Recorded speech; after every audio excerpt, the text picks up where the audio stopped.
Hello అండి, welcome to Siri spicy foods. ఈరోజైతే ఎన్నో ఆరోగ్య ప్రయోజనాలున్న రాగులతో మనం 2 టిఫిన్స్ని చేసుకుంటున్నాం అనమాట.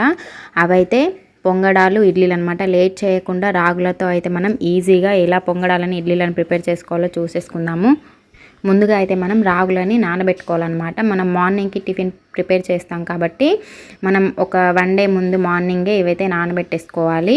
రాగులను, మినపగుళ్ళని తీసుకుంటున్నాను. ఇక్కడ మీరు మినపప్పుని కూడా తీసుకోవచ్చు. ఇవి రెండు నేను ఒక 1 డే అంటే 5 అవర్స్ పాటు అయితే నానబెట్టేసాను అనమాట. చూడండి 5 అవర్స్ నానిపోయినాయి. ఇంకా మళ్ళీ మనం నైట్లో అయితే ఇదంతా మిక్సీ చేసేసుకోవాలి. మనం మార్నింగ్ ప్రిపేర్ చేస్తాం కాబట్టి నైట్ మొత్తం ఒకసారి మిక్సీ చేసేసుకొని చూడండి ఈ కంటెస్టెన్స్లో అయితే మనం మిక్స్ అయితే చేసేసుకోవాలి. సాల్ట్ అది మనం ఇప్పుడు నైట్ ఏం వేయకూడదు, లేదంటే మనకి పిండి అనేది పులవకుండా మనకి సాఫ్ట్ అండ్ స్పంజీ లాగా ఇడ్లీలు అనేవి రావన్నమాట. సో అవంతా ఏమయ్యకుండా ఇలా మామూలుగానే నేనైతే మూత పెట్టేసుకొని ఓవర్ నైట్ ఉంచేసాను అనమాట. చూడండి మొత్తం పిండి అనేది బాగా పులిసిపోయి చాలా బాగా ప్రిపేర్ అయిపోయింది. మనం ఇలా అయితేనే మనం ఇడ్లీలను కానీ పొంగడాలను కానీ ప్రిపేర్ చేసుకోవడానికి చాలా బాగుంటుంది, టేస్టీగా వస్తాయి అనమాట. సో ఇప్పుడైతే ఇంకా కొంచెం పిండిని అయితే నేను ఒక బౌల్లోకి తీసేసుకొని ఇదైతే పొంగడాల కోసం అయితే నేను ఎంత వీలైతే అంత సన్నగా తరుక్కోండి అనమాట. ఇక్కడ ఆనియన్, మిర్చి, కరివేపాకు, కొత్తిమీర అయితే తీసుకున్నాను. ఇంకా మనకి ఏదైనా వెజిటేబుల్స్ ఉన్నా కూడా తీసుకోవచ్చండి, బాగుంటుంది. ఇంకా అలాగే ఒక చిటికెడు జీలకర్ర, అలాగే టేస్ట్ సాల్ట్ వేసుకుంటున్నాము. అలాగే కొంచెం చిటికెడు పసుపు కూడా తీసుకోవాలి.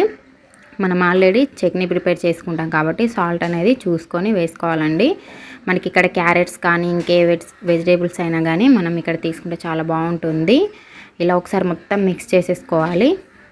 చూడండి ఒకసారి సాల్ట్ అనేది మొత్తం పట్టేలాగా బాగా అయితే మిక్స్ చేసేసుకొని ఇంకా పొంగడాల పెనం ఉంటుంది కదా అదైతే తీసుకొని ఇంకా అన్నింట్లో అలా లైట్గా ఆయిల్ అయితే వేసేసుకోవాలి. చూడండి అన్నిట్లలో ఆయిల్ అయితే వేసేసుకొని ఇంక ఇది స్టవ్ పైన పెట్టేసుకోవాలన్నమాట. ఫస్ట్ ఇంకా ఆయిల్ అనేది వేడెక్కిన తర్వాత నార్మల్గా వేడెక్కుతుంది కదా అప్పుడైతే లో ఫ్లేమ్ పెట్టేసి మనం అన్నిట్లలో ఈ పిండిని అయితే వేసేసుకోవాలి ఇలా స్పూన్తో. మనకి పిండి అనేది ఓవర్ నైట్ ఉండడంతో చాలా బాగా పులిసిపోయింది కాబట్టి మనకు ఈ పొంగడాలు అనేవి చాలా స్పంజీగా చాలా బాగా వస్తాయి అన్నమాట. టేస్ట్ కూడా చాలా బాగుంటుందండి. చూడండి ఇలా అన్నీ వేసేసుకొని ఇప్పుడైతే మూత అయితే పెట్టేసుకొని మనం లో ఫ్లేమ్లో ఉంచేసుకోవాలి. ఒక 1 మినిట్ అయితే మనం అలా ఉంచేసుకొని తీసేద్దాము. చూడండి చాలా చక్కగా ఫ్రై అయిపోతున్నాయి. ఇంకా మిడిల్లో అయితే కొంచెం తొందరగా ఫ్రై అయిపోతాయి కాబట్టి సో ఫస్ట్ మనం మిడిల్లో అయితే మనం టర్న్ చేసేసుకొని ఇటువైపు కూడా కాల్ చేసుకోవాలన్నమాట. చూడండి కరెక్ట్గా అన్నీ ఇంకా అలా తిప్పేసుకొని ఇటువైపు కాల్ చేసుకుందాము. మనకు మళ్ళీ ఆయిల్ అనేది పోయాల్సిన అవసరం ఏమి ఉండదండి, అదే ఆయిల్లో మనకు చక్కగా ఫ్రై అయిపోతాయి అన్నమాట. చూడండి ఇలా ఒకసారి అన్ని వైపులా కాలేలాగా మనం ఈ స్టవ్ పైన అయితే మనం మంటని అన్నిటికీ లెవెల్ చేసేసుకోవాలన్నమాట. ఇలా ఒకసారి తిప్పేసుకొని ఇంకొకసారి ఇంకోవైపు అన్నీ కాల్చేసుకొని ఇంకొక 1/2 మినిట్ పాటు ఉంచేసుకుంటే మనకి పొంగడాలు అనేవి రెడీ అయిపోతాయి అనమాట. చూడండి ఎంతో హెల్తీకి రాగులు అనేవి ఎంతో హెల్తీకి మంచిది కాబట్టి ఇలా పొంగడాలను ప్రిపేర్ చేసుకొని తింటే టేస్ట్, హెల్త్కి హెల్త్ చాలా బాగుంటుంది.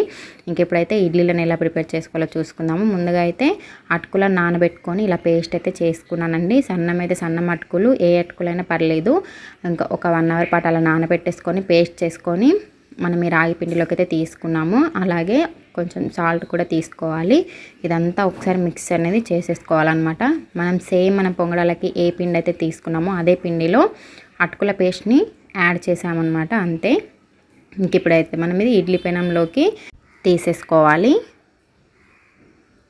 చూడండి మనకి ఆయిల్ అది ఏం పోయాల్సిన అవసరం లేదు. మనకి ఆయిల్ పోయడం ద్వారా ఇడ్లీలు అనేవి స్పంజ్లా రాకుండా కొంచెం గట్టిగా వస్తాయి. ఎందుకంటే ఆయిల్లో మనకి కింద ఫ్రై అయినట్టుగా అయ్యి అది కొంచెం గట్టిగా పడుతుంది అనమాట ఇడ్లీ అనేది. సో అందుకే మనం ఆయిల్ అనేది పోయకుండా నార్మల్గా ఒకసారి ఈ ప్లేట్స్ అన్ని వాష్ చేసేసుకొని నార్మల్గానే వేసేసుకోవాలి. చూడండి ఇంకా నేనైతే ఇడ్లీ కుక్కర్లో ఉడికిపోయింది, మనకి రెడీ అయితే అయిపోయింది అనమాట. చూడండి చాలా స్పంజీ లాగా చాలా బాగా వచ్చినాయి ఇడ్లీలు అయితే. ఇంకేం లేదు, ఇంకా స్పూన్తో అలా తీసేసుకొని సర్వ్ చేసేసుకొని తినేయడమేనండి. చాలా బాగుంటుంది, మనకి హెల్త్కి చాలా మంచిది కాబట్టి ఇలా రాగులతో మనం అప్పుడప్పుడు ఇలా ప్రిపేర్ చేసుకొని మార్నింగ్ బ్రేక్ఫాస్ట్కి తింటే చాలా బాగుంటుందండి. మీరు కూడా తప్పకుండా ట్రై చేయండి. మీకు కూడా ఎలా కుదిరిందో కమెంట్ చేయండి. మీకు ఈ వీడియో నచ్చితే తప్పకుండా లైక్ చేసి షేర్ చేయండి. సబ్స్క్రైబ్ చేసుకోవడం మర్చిపోకండి, తప్పకుండా సబ్స్క్రైబ్ చేసుకోండి. Thank you for watching.